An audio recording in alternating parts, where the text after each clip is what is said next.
Hey, we're the Poor Sports Seattle podcast back in full effect. We took a week off of the comedian roundtable, but we're back with Andrew Rivers, Cory Michaelis. I'm Casey McLain. You guys, I don't know. Did we didn't. I don't think we've done this since I had like a crazy stretch of like day job work and comedy, and then my 2-year-old's birthday part, my now 3-year-old's birthday party, my aunt's 70th birthday party. Which one did you get more drunk at? For His sure. birthday party. Yeah, no. By the way, for sure, the 2-year-old's or the 3-year-old's birthday Ah, party. That was at my house, so I didn't have to worry about driving. I had a show after my aunt's, so there were people drinking, but I kept it easy. How about you guys? What have you been up to? Your lights went out there. I know, what the fuck. oh That boy. looks better actually for me. Well, we might be living with it Just because yeah, a lot of golf for me. I was in Um, Vegas a bunch, and no, so coincidentally, the Rainiers were in town, so I got to see some high-level AAA ball in the most fair ballpark I've ever seen in my life. We had some real 15 to 14 barn burners there, and got to Well, see our it's- new prospects. I took a page out of Casey's book and started paying attention to minors. boy, oh boy. this weekend with Mark Norman could not go better.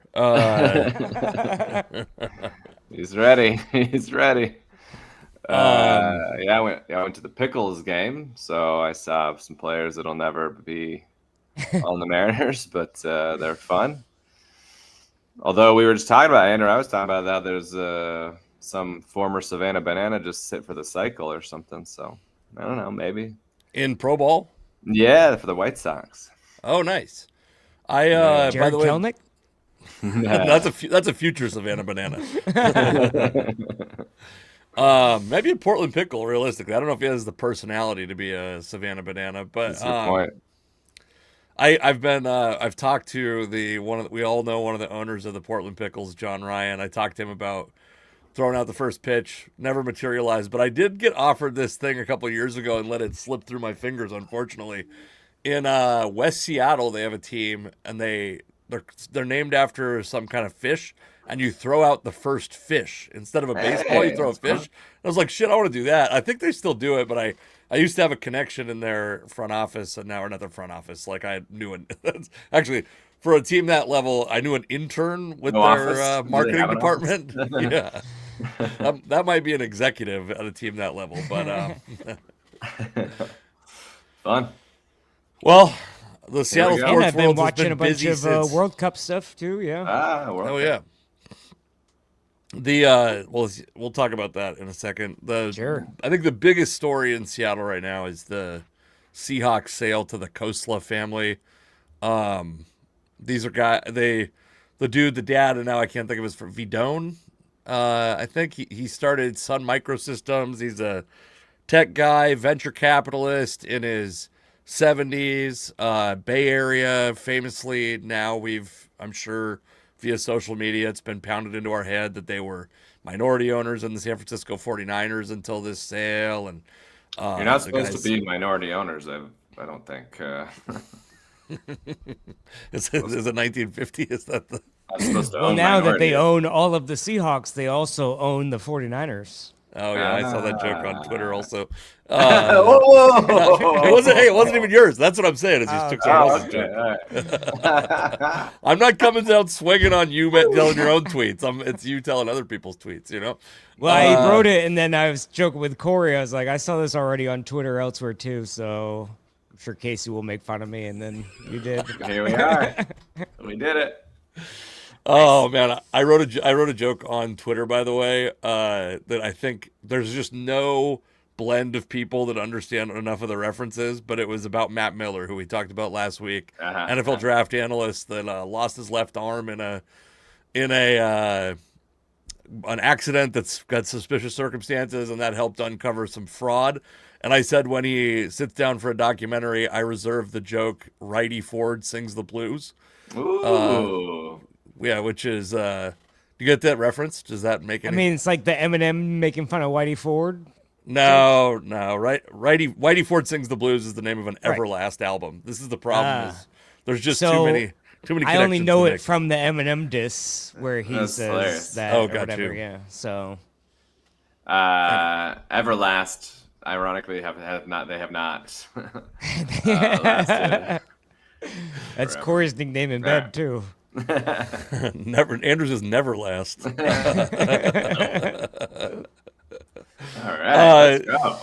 So they sell for $9.6 billion. I heard Danny Kelly on a different podcast, the one I've talked many times about, my friend Dan Vians. He had former Seattle Times beat writer Andrew's eating a cookie.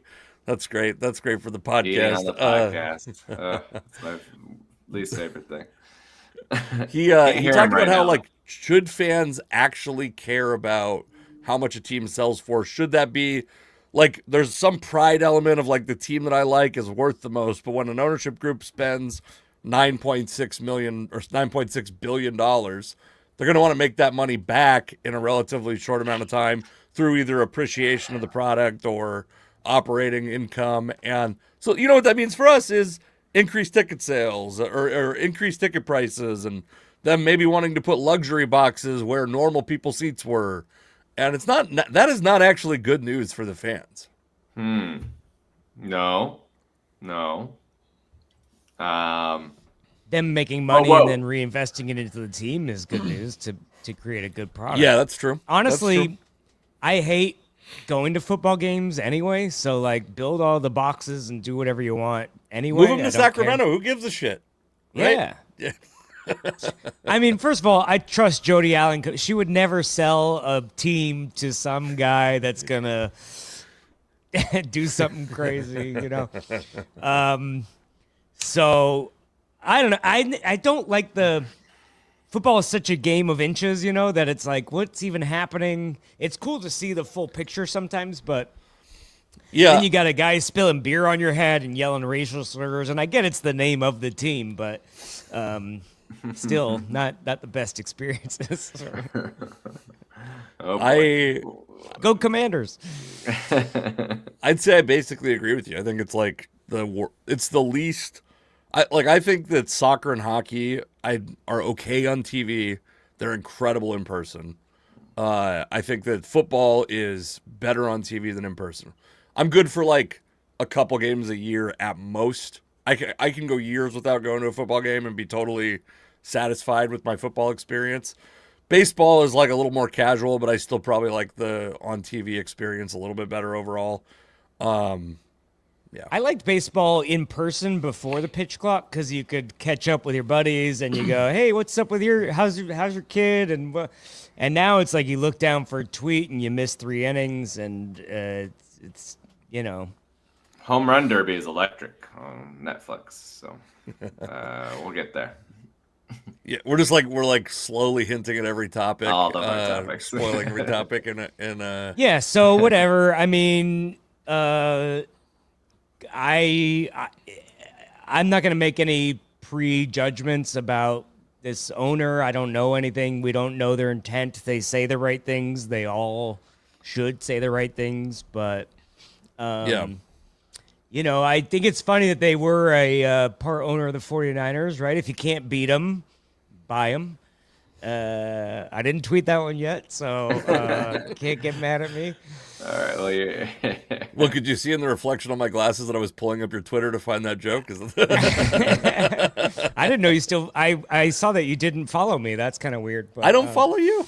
No, I don't know. I'm just kidding. I deleted my Twitter and started it. You're like my only real follower, actually. Yeah, so, that's probably true. The rest I are all deleted the an old specific one. porn bots you asked to follow you. Yeah.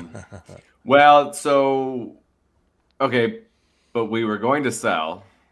Yeah. Yeah. Because that was a requirement. So what number don't they want to make it back at? If they bought it for Yeah. 8.9 million, do they not Oh, want we to don't make want that that money much. back? Or No, my point is I just I the get higher it, that number like- is, the more it costs for us. Like, there's just no Sure. doubt about that. So, like, the idea of the team sale being the highest ever, being some badge of honor for Seattle, to me, Sure. it's like, you're like, no, that's not. I mean, what it means is they're the team that's the closest to costing so much that they have to raise the prices so much that people stop coming. You know what I mean? Like it's Sure. But it's like I get the irony of the people being so excited about it, but like there's no real world effect. There is a real world effect, but they were going to sell, and they're just the next wide receiver that gets a contract is going to have the highest contract, and so the next team that sells is going to be the highest. It's maybe not because we might be a better franchise than the Jacksonville Jaguars when they sell or whoever, but like. But I do. Yeah, you're right. There shouldn't be bragging about, because it's like, I mean, what's the analogy? There's got to be an analogy of like, oh yeah, I banged that girl once. And you're like, well, she's not, not a good analogy, I don't think. But she's not dating you anymore. You're not. She's gonna. Yeah. Anyway. I mean, I guess it's just like as a fan, you go, the Broncos sold in 2022 for $4.6 billion. The Commanders sold in 2023 for $6 billion. Like, it's increasing at a rate that I just don't think it's not going to affect this. Whether that means that they need more money for TV contracts, they need whatever, it will trickle down to us. Now, it's not going to stop me from rooting for the Seahawks. You're right; they had to sell. They were probably, regardless of what the Allen estate or the Allen Trust says, we're probably going to sell to the highest bidder regardless. Right. Still, I would have hoped that it would have been somebody that had some Seattle tie, some sentimentality towards. Are you surprised the that region? There wasn't? That part I think is important, but yeah. I was kind of. I mean, I know that there's been a bunch of Steve Ballmer talk, and we've kind of the whole like my whole childhood. It was always like, why doesn't Bill Gates just buy these teams? And then it became like, why doesn't Jeff Bezos just buy these teams? Yeah. So I mean, the Seattle is a rare region that does have a few native billionaires that could have afforded to buy the team on their own, as opposed to put together a group. They probably still would have put together a group, but there was like a rare region where there were people that could do it. It's unfortunate that like the owner of Costco didn't buy it. That way, prices for hot dogs are $1.50 or something like that. That would be fun. Not bad. I tweet that. get those Twitter fingers moving. Oh, baby. So I've also seen some like Twitter being what it is today, the hellscape that it is today, there were like racist comments about the ownership group being Indian and from India. The parents being from India. I'll say this, like, obviously I don't care if the Seahawks owners are Indian at all. I don't care if they're from India. What I do wonder is there, not to be like the guy that's making space for racists to be racist, but is there any concern in your mind, like the dude, the Jacksonville owner, that team has become increasingly more international, and I think they've played more international games than anybody else, and the NFL is constantly considering expansion overseas, moving a team overseas, or at least that's a thing that gets talked about in the media a lot. And is the threat international games? Yeah, playing lots of international games, and I think we go like, you hear all this stuff. Well, they're going to want to build a new stadium, and if they don't build a new stadium, they're going to want to move the team. And you go like, well, Seattle's pretty big media market. There's not really an obvious place for them to go in the United States. But if it was, do they go to London? Do they go to Mexico City? Like that's. I'm moving to Canada if Trump becomes president. No, if the Seahawks move to Canada, that's where I'm moving to Canada. I wish I could move to Canada. Oh yeah, you're out for a while. You got to wait till your 50s to be able to move there. Yeah, fun. Mexico City Seahawks. I mean, are we going to infringe on? Obviously, with the World Cup, like soccer is a much bigger sport internationally. So is American football going to start to take over some of that? I mean, I would say that, like, right now it serves like 380 million people. There's 8 billion people on Earth, and most of them like soccer more than they like American football. And so, like, I could see where they could see a soft market for American football, and if they don't have the most favorable stadium because the way Paul Allen constructed it, which was with not as many luxury boxes, not big enough, no dome, so they can't have a Super Bowl there. They're like, he kind of, not because he wanted to limit revenue, because he wanted it to be soccer friendly and all that, but he's limited some of the opportunities that through the design of the stadium. So like, I don't know if this is just Sonics, like traumatized Sonics fan stuff coming through again, but like It's traumatic Sonics disorder. Yeah, you should probably tweet that. That's all. I'll give you that one. That, yeah, I don't know. I mean, I get like, there's nothing about these people. They're like analytics focused people. Like that's exciting for me. I think they're gonna probably have like winning in mind. I don't think they're gonna meddle with the football side. I hope there's nothing about them that says they will anyway. Yeah. So that stuff I like. The one bit of credence I will give to them being the dad being he moved to the United States in his early 20s, so he's 70 plus years old. Like they've been here for 50 years, so they're more American than they are Indian. Right. I think I'm like fine with that, but the NFL focusing on an international like an international, it's I don't know, it's just something to think about. Sure. Other than them being other than the fact that they happen to be Indian, is there? I mean, do we have any evidence? We don't have any other reason. There's nothing with their time in San Francisco, or that they've said, or that there's. No, I mean their businesses are like manufacturing in Asia and all that stuff. I think they're like global citizens, right? Like these are people that are worldly, and that's also like every billionaire, right? Jerry Jones has probably been to China. It's not like Jerry Jones is like the classic American football owner. Not that like he's not moving a team to Munich, but I think like he's got the same world exposure as these folks do. Sure. Well, I think it's what's going to happen. There will be teams internationally. I just wonder if it'll be is there any, will it be expansion, or will it be a team moving that currently exists? Right. And the Seahawks already have a pretty big international fan base. So if you were going to if I'm doing some if this is the NFL's plan and I'm doing a little bit of game theory, the Seahawks make some sense as to become that team. Not that I think they should, or that I hope they do, obviously. Sure. Or even think it's probable, but I just I'm. You would hope that it would draw the international crowd to Seattle as opposed to moving to to a different place to feed that crowd, right? What you mean, them having the fan base or this new ownership group? Like, if the NFL wants to make the league more international, it should be like Ichiro drew Japanese crowds here. You know, it shouldn't be move the teams all over the world. It already has. For a league that's like already borderline not gonna work because of 18 games and injuries and flying 6,000 miles, and then you get 3 days to recover, and then you gotta get back out there and stomp on that guy's head for an inch of grass. Like, well, I will say this. International travel, they already have to line it up with the bye week, and they have to do all these things to accommodate that.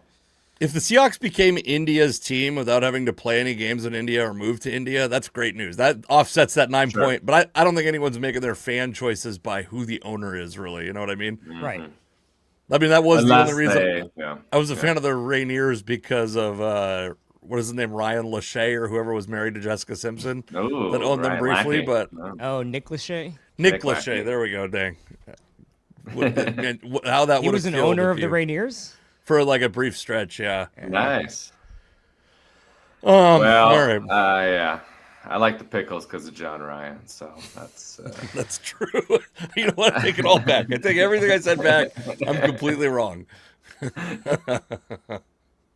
Woo! Has Ballmer done anything with the Clippers that would give you pause for him potentially if he were the new Seahawks owner? I mean, it wouldn't give me pause, but the thing he tried to do to manipulate the salary cap would give maybe some owners pause, right? I view that the same way as I viewed when Robinson Cano did steroids after he'd already signed his big contract. If it benefits me, cheat all you want. I'm like, how flattering that he's still trying to get an edge when he's guaranteed $240 million, you know?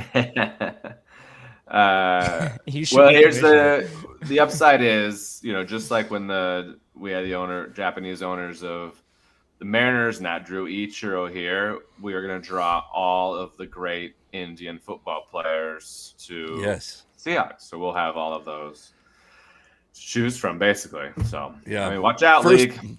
First pick of all the great Indian. All right. Woo!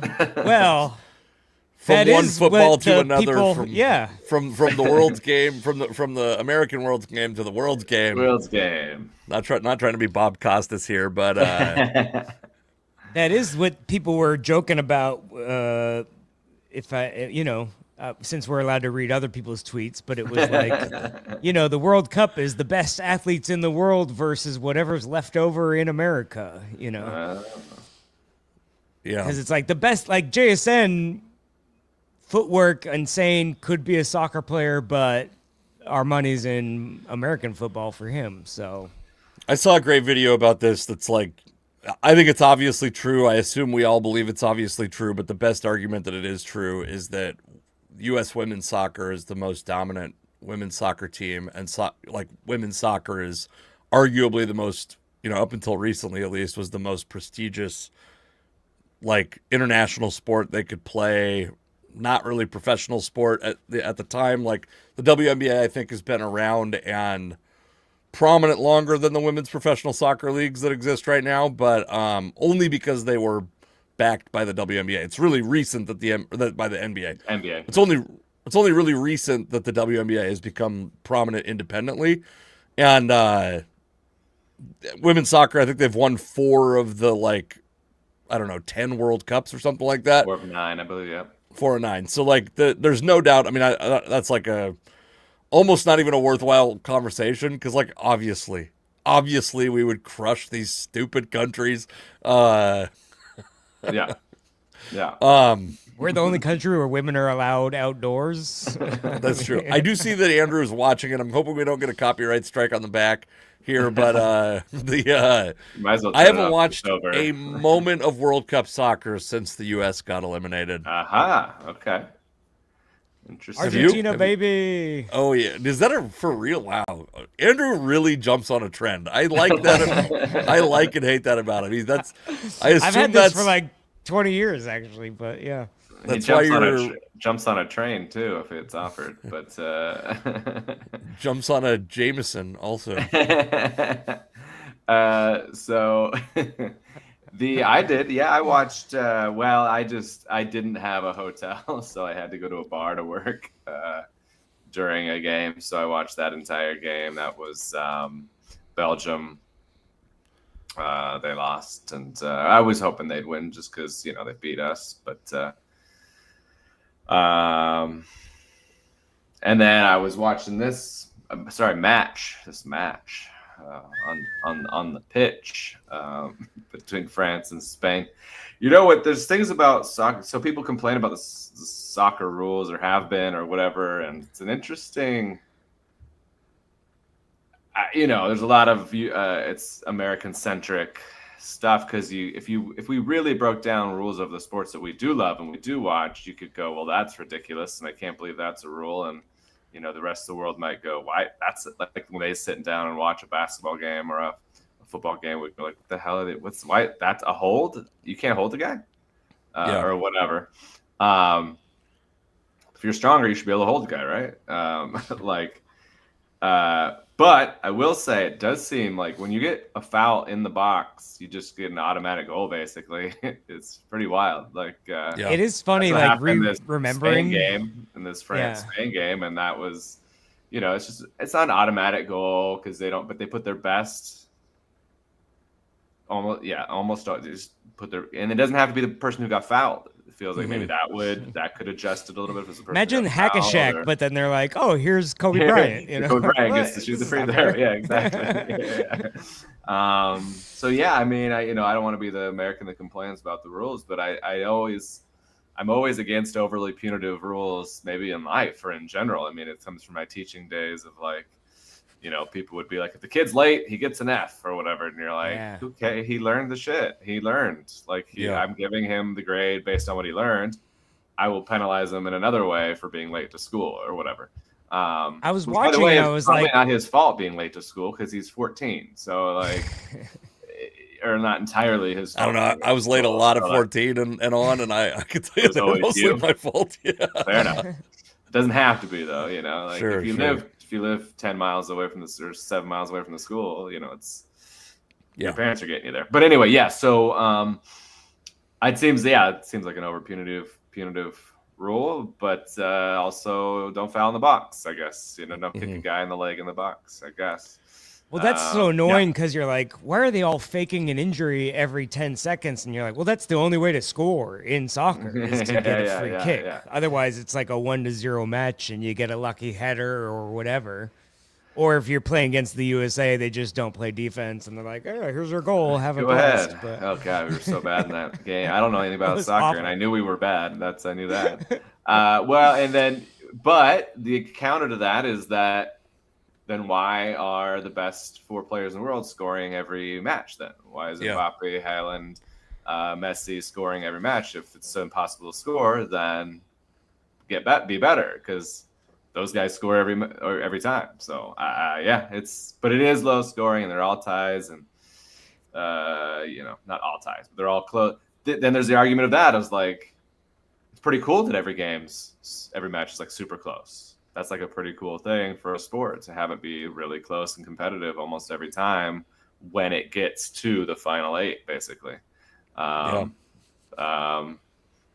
not super fun to watch a blow. I mean, the best Mariners game ever was, I guess it was a blowout and then we came back. So, but it was close in the end. But it was lots. Yeah, I don't know. It's interesting.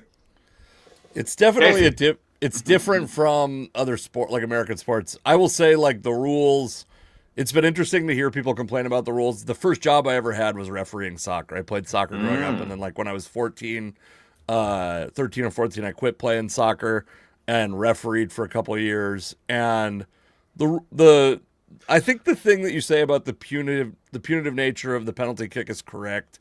It is. I have friends that work in soccer analytics, and they talk about how it's easily the most punitive penalty in all of sports is that. However, it's one of those things where it's like, what's worse, a fumble on your goal line or their goal line? Like they're both really bad. They're both really punitive. Fouling a guy in the box when he's potentially about to score is also taking a bit. That's also very punitive to that team. So. That's a tough one that I see. Like, I think that's it's interesting to hear people talk about Offsides. Soccer. Offsides is one that people get frustrated by, that I think is like very clear cut, and the teams obviously know. Like they have their so that one's tough. And it is weird to be like, well, then just they're down players. If he's offsides, like that shouldn't be, to me, like it doesn't make sense to be like I get the idea of cherry picking, but they're at a disadvantage if they're just defending with 2 less guys because they're waiting for the ball to bounce. Like, but it always happens in there. But it always happens. Being offsides, you're not risking losing a goal on the other end of your field because it's so. You're risking like a fast break in soccer, but fast breaks in soccer are easy, relatively easy to catch up to. So it's not like basketball where you're like, hey, you're cherry picking, and now you're down 5-4, and they're gonna score 3. I mean, it's just, it's just. And there's a bunch of guys on the field that can kick it, 60, 70 yards in the air. So like, it'd be like, if there was no penalty in basketball for having a guy stand under the rim and just wait for the full court pass to score. I mean, obviously that guy would score significantly more frequently, but you're basically like, if you successfully pass to that guy, he has the equivalent of a penalty kick, if not maybe a little bit better because he can dribble a couple times. I think that it's funny also to me to hear, this is one of those things like when the WNBA is going through a bunch of controversy right now, and people are like, they're like, this is going to ruin the WNBA. It finally had its moment. And I'm like, no, this is what they need. They need for people to care about them. And this is like, care about it. The world is mad that Americans are suddenly discovering soccer rules and mad about soccer rules. And it's like, I mean, to be fair, soccer does not need America, but like if you're going to be popular here, we're gonna bitch about it the way we do every other sport, Like so Yeah. I'm fine with. Especially I if we think lose. Yeah. I also would be. I think it'd be great to see a version of soccer that's like an and one type of soccer that where there's less of that stuff. Where like offsides is like maybe a 3-on-3 type of thing. I think anything to get it into the culture more would be good. I think it's been very enjoyable to watch the World Cup this year. A couple 2 World Cups ago. Which is why you abandoned it as soon as we lost. Yeah, it's been fun to watch the U.S. I mean, I'm like, I will watch some Sounders games. It's certainly a sport that I don't love watching unless it's in person, unless I have the ability to get mad at another country while I'm doing it. I hate to give space for racists, but in the last World Cup, when the U.S. played, I believe it was when they played Germany, I went to Fuel, a bar in Seattle, and like went to a viewing party, and it's such a fun experience. That's why I was so sad I didn't get to go to a game, even though I would have never spent the amount it took to go to a Team USA game. We should actually, as a group, go to a Sounders game. Have you guys ever been to a Sounders match? A couple, Yes. Yeah, we should do that. I That's have a a fun scarf. time. remember I ran into your friend and named Oh, that's dropped right. you? Yeah, that's right. My friend Gregor of 1077 The End told me that he saw you, and then you never told me It's not a until real name. I was embarrassed. Tell Gregor Blanco. No, I was like, hey, let's set up a 1077 comedy night. And he was like, sure, we don't even have to tell marketing. I was like, all right. I'll text him about it after. We'll see what's up with that. How do you feel about, speaking of hydration breaks, this has been a big contention, right? Like it causes the momentum to shift, and there's often goals right before or right after. Do you I'm have a strong opinion there.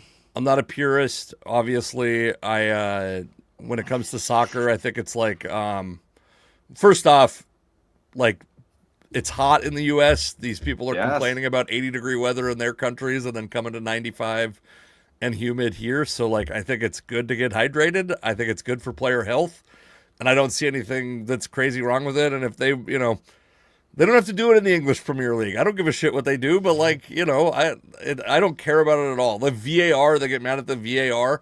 How many times has that either like righted a wrong or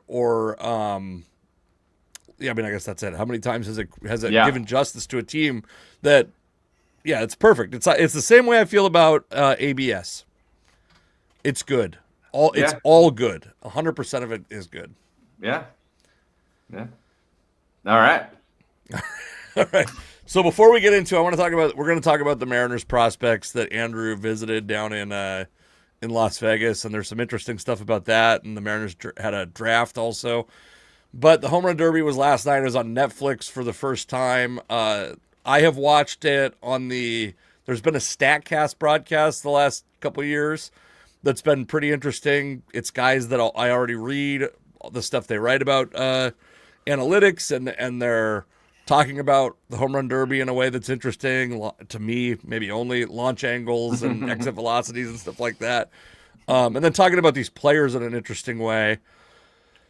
This year it's on Netflix. It's gotten a lot of criticism for changing the format. Got a lot of criticism for like production elements, having the wrong camera angle on when guys are swinging the bat. Obviously, I don't think there's a lot of baseball on Netflix.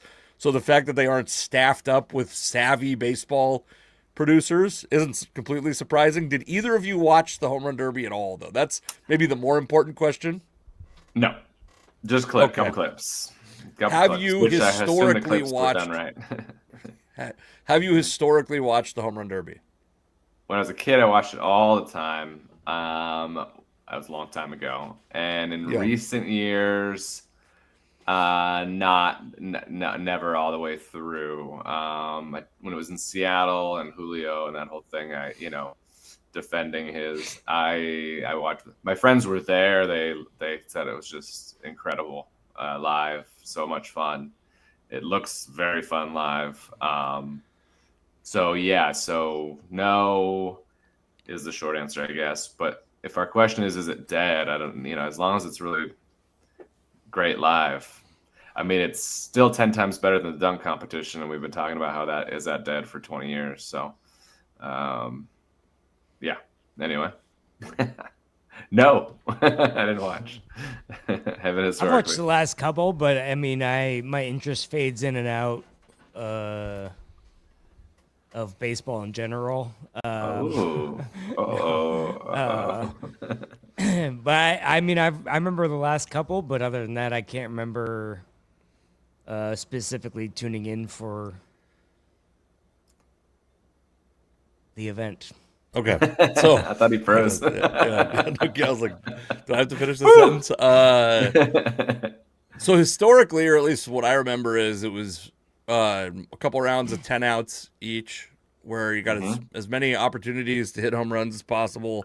They keep tweaking the format, which I'm not quite sure if you watched last year, and I think the year before that they did the timed round where you could hit as many home runs. It didn't matter how many outs, just hit as many home runs as you can in that amount of time. And I thought that was interesting. If I was a team, I wouldn't like it because I'd be worried my player's going to get injured by just like swinging 45 times in 3 minutes. I'm a little worried about.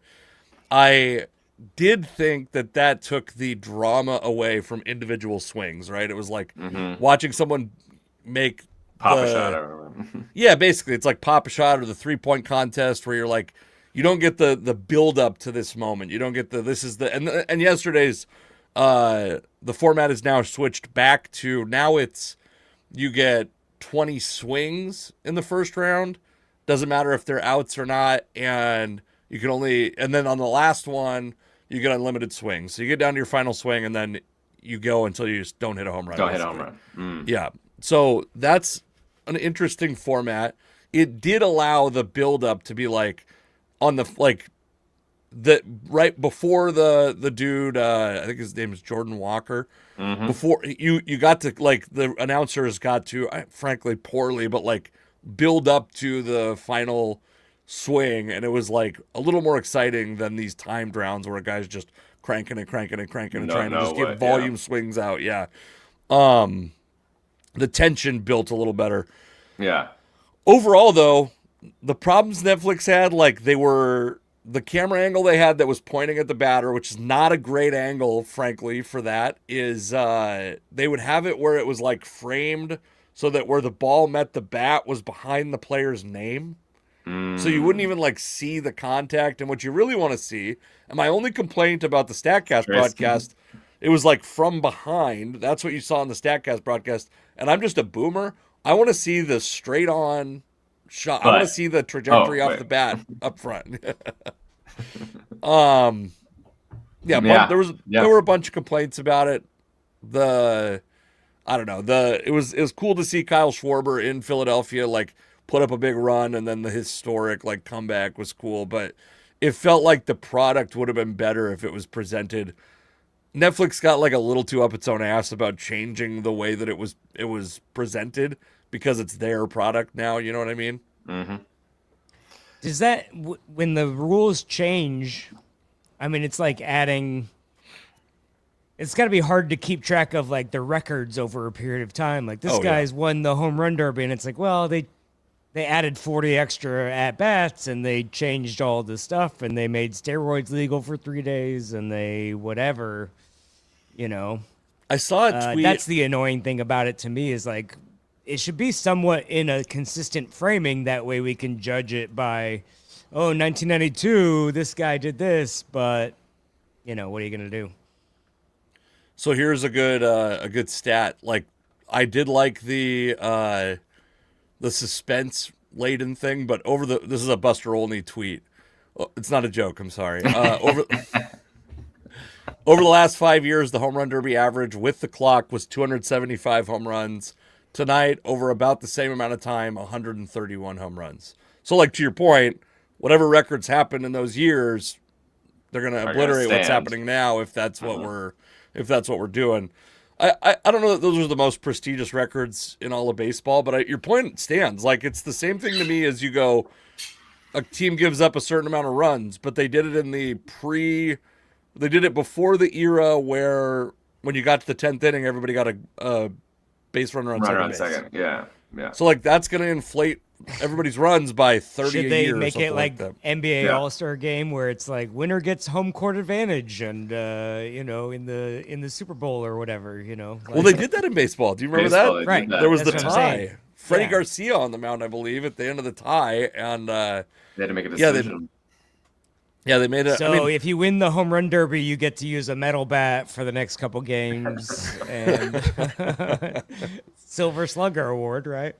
They did suggest. Bryce Harper was suggesting that they get to bat. use metal bats, and then there was a bunch of memes that were like, "This is a 13-year-old trying to catch a 130 mile an hour exit velocity Bryce Harper line drive." I Yeah. would pay to see blood. Yes, I'm down with that.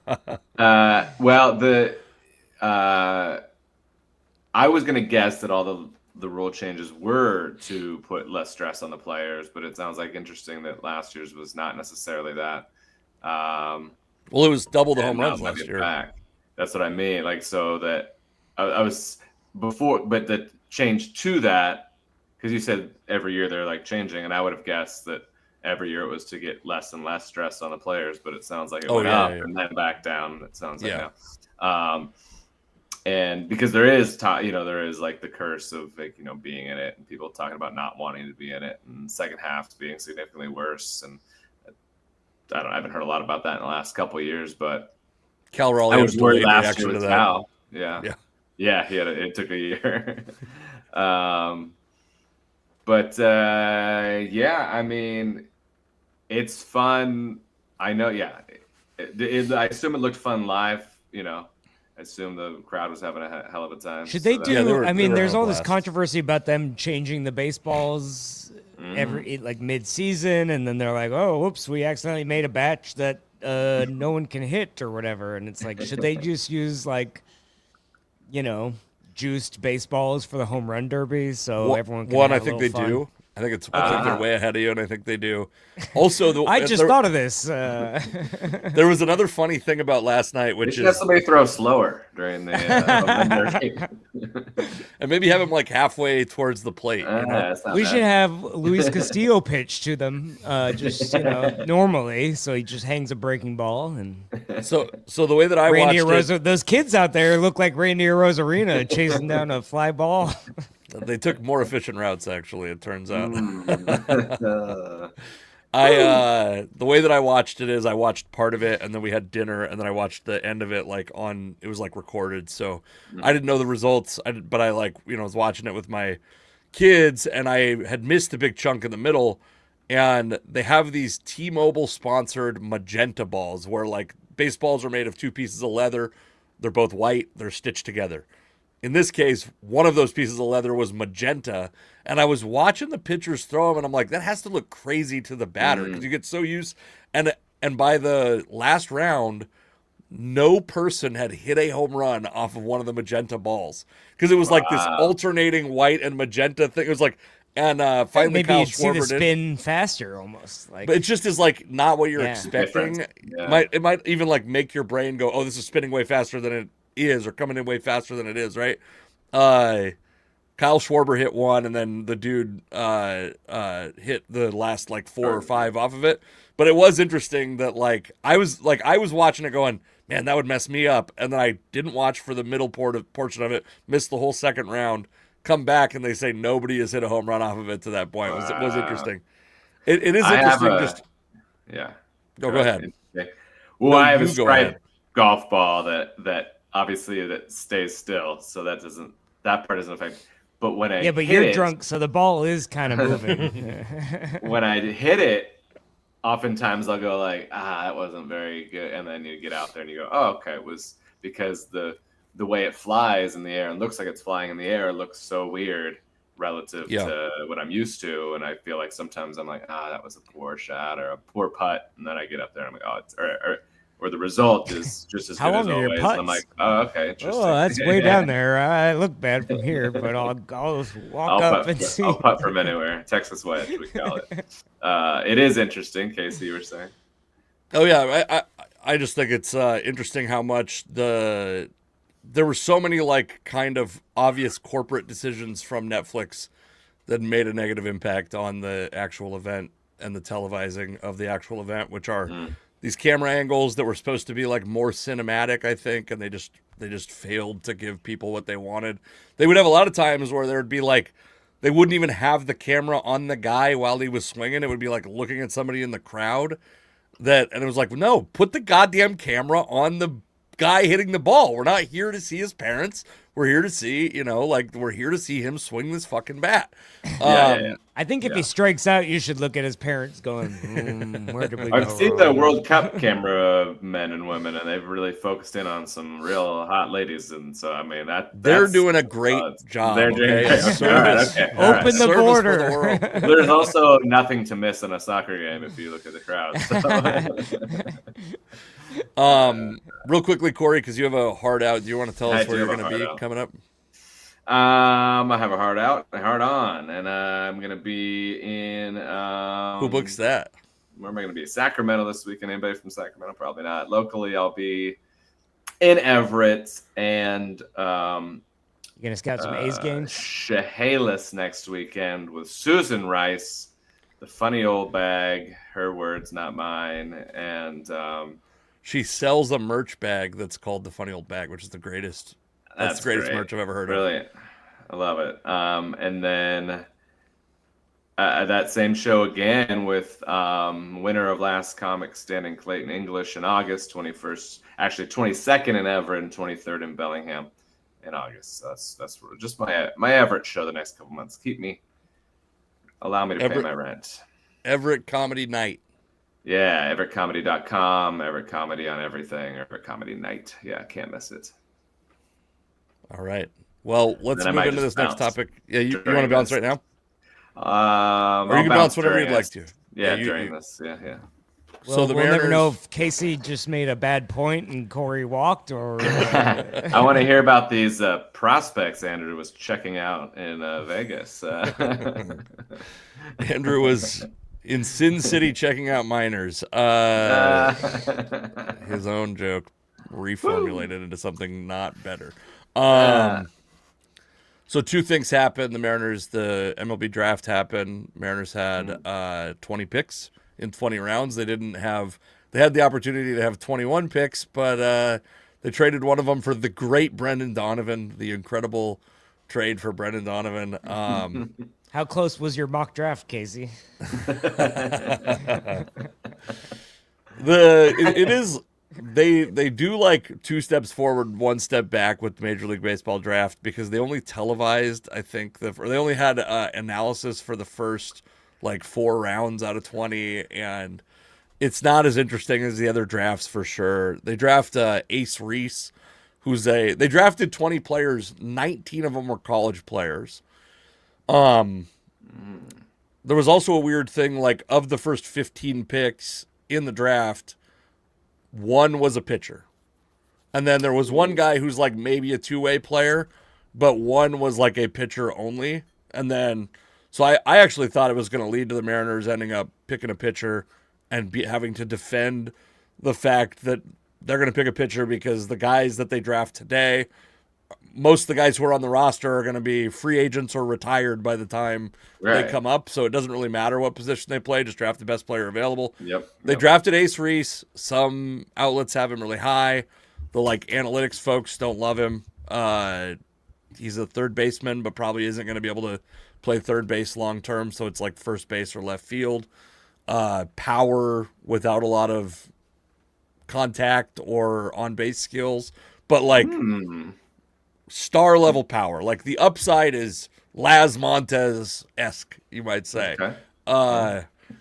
But he does have there's some contact struggles and there's not really a good position for him. He's going to be 22 years old, I think, when he.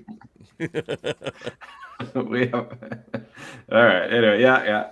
So, and they drafted a lot of guys like this. We like what we like, okay? We have a type. Oh, Cory's hitting on that cougar single mom at the bar. No, I'm going to not incriminate Cory in any way. But yeah, Cory I was just needs a hydration break and he's good to drive.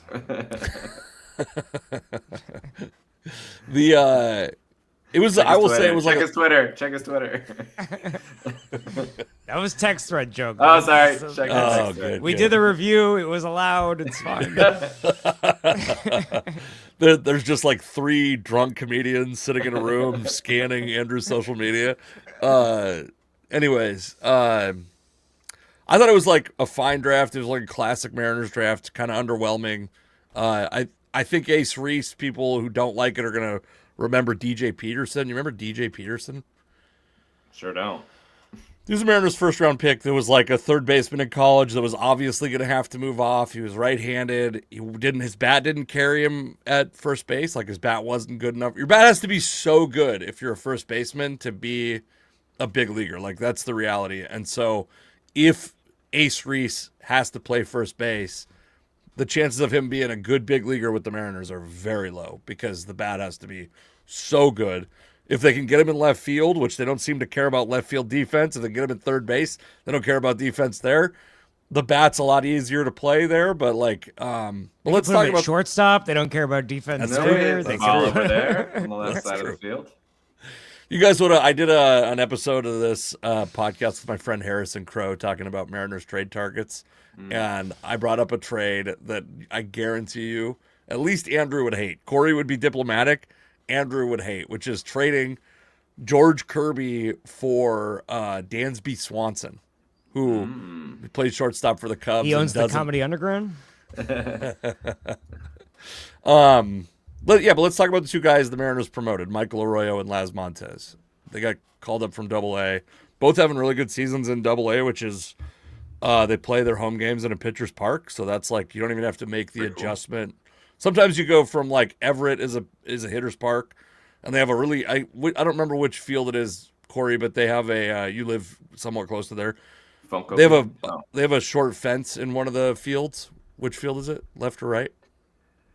Oh, I think both are pretty short, but they have short with a low fence in right field, Right. and So short with a high fence in left field. But yeah, it promotes offense in a way that makes the numbers hard to translate to Double-A or to Triple-A. These guys, I would say, and we probably have early stats on them. Actually, I haven't looked it up, but the profile on them is Michael Arroyo is a decent offensive prospect, big body guy, doesn't likely have a position. Probably a third baseman, or maybe has to make the move to outfield. Cory's leaving. My boys. Finally, we can finally have the love affair we've always wanted. And then Laz Montez, also a bad defender, but just like top grade power, like 70 grade power, which is in baseball they do a 20 to 80 thing. 70 is like all-star caliber power, like a guy that could potentially hit 40 home runs. The comparisons I've made, if these mean anything to you, remember Carlos Peguero? Damn, you don't remember Carlos Peguero? You should look up Carlos Peguero. You'd love a lot of things about him, but the thing you'd find the most interesting is that his wife robbed Felix Hernandez's wife, and that's what led to him being taken off. I believe that's the case. No defamation if I'm slightly wrong on that, but I believe that's what led to him not. He played with the Mariners for a little bit. He was like a swing at everything, swing hard, hit everything super hard, and that was fine in the minors, and in the majors he just was like got exposed completely. Joey Gallo, Chris Davis, these 2 guys that are like kind of power only. Do you know those guys? Adam Dunn. You don't know Joey Gallo? You're muted, I think. I just don't have anything. Yeah, I got nothing. Okay. It's Casey listing off baseball players from 1942. That's the whole podcast. No, I think know. I think Joey Gallo was active last year. He's probably still. He was a Rangers player that was just like a ton of power and a ton of strikeouts and a ton of walks and enough athleticism that he like played some first base and some outfield, but like was never really great at either.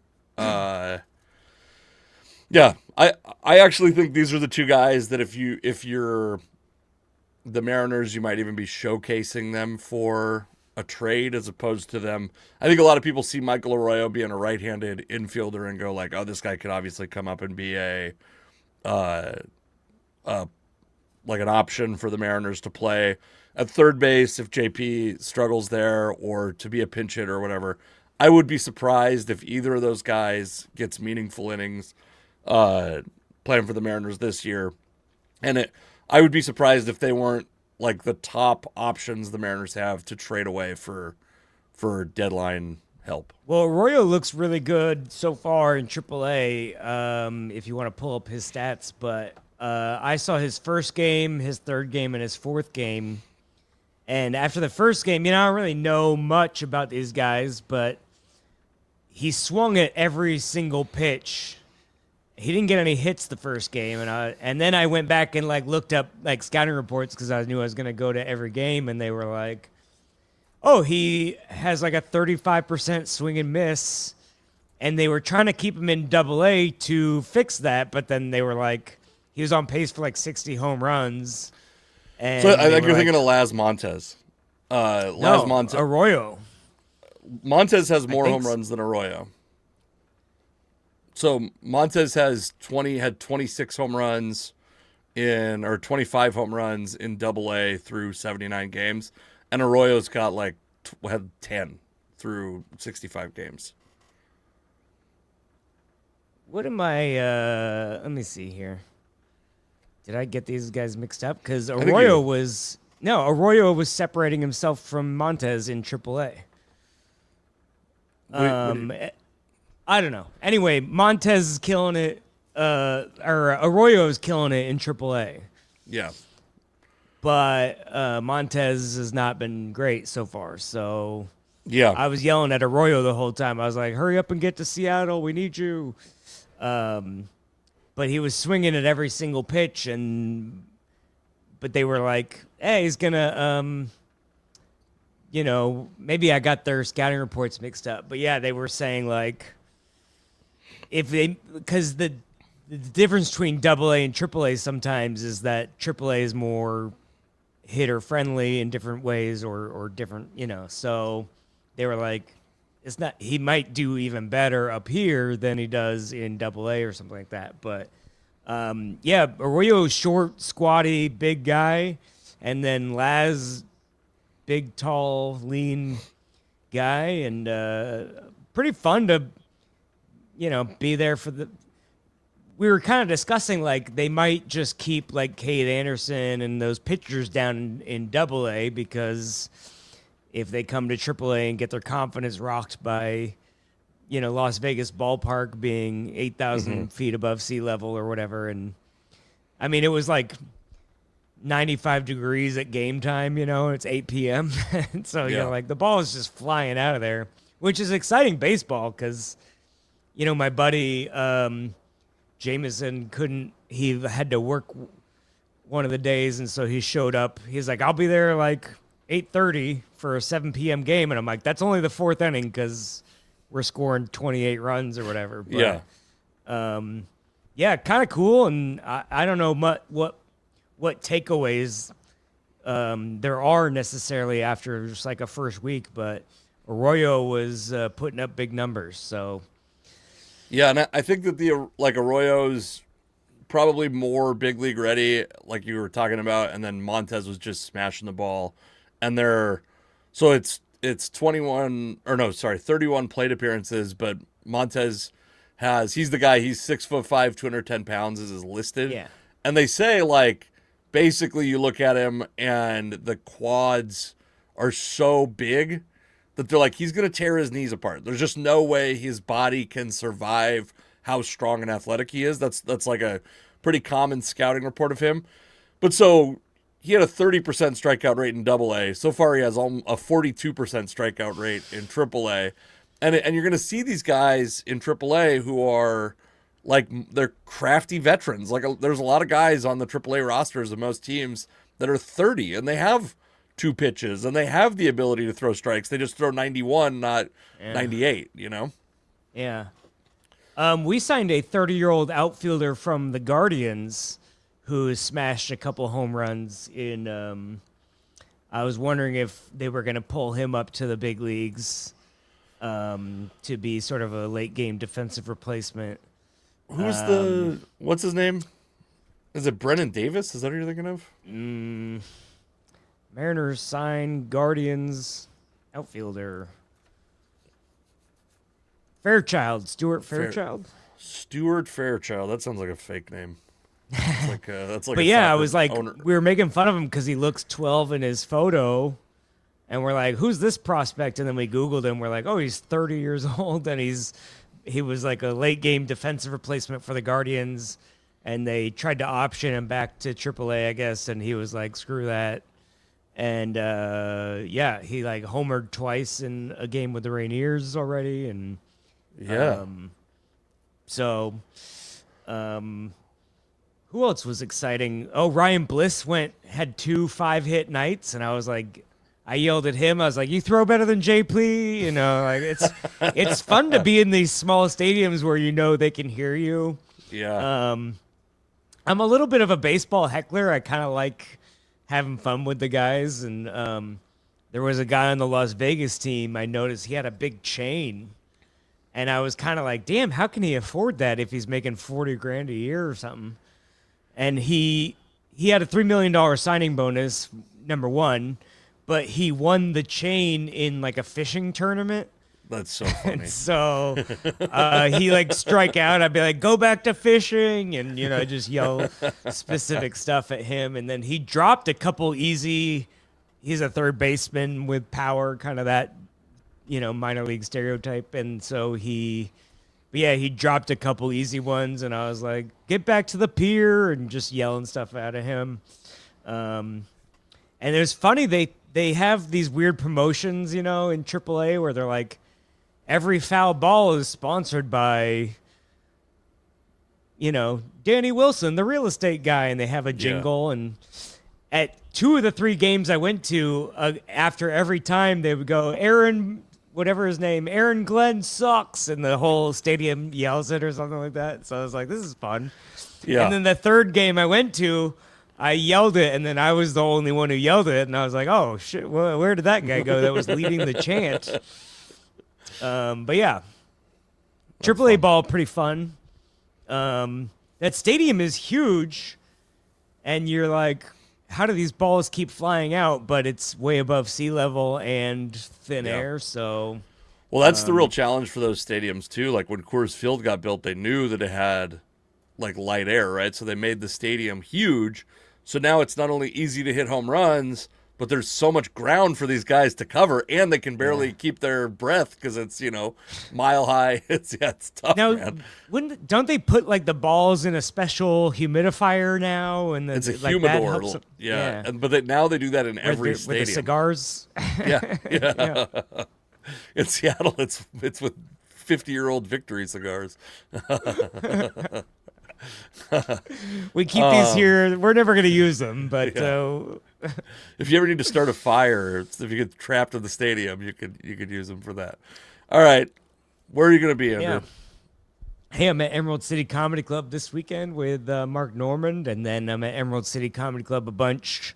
I think like Sunday and Thursday coming up that they're hosting their.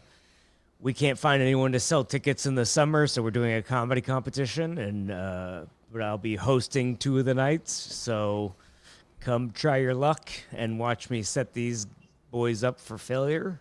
Hell yeah. I'm going to be at Tacoma Comedy Club with the other half of the Tuesdays with Stories podcast, Joe List, the weekend after that, July 23rd through 25th. That'd be fun.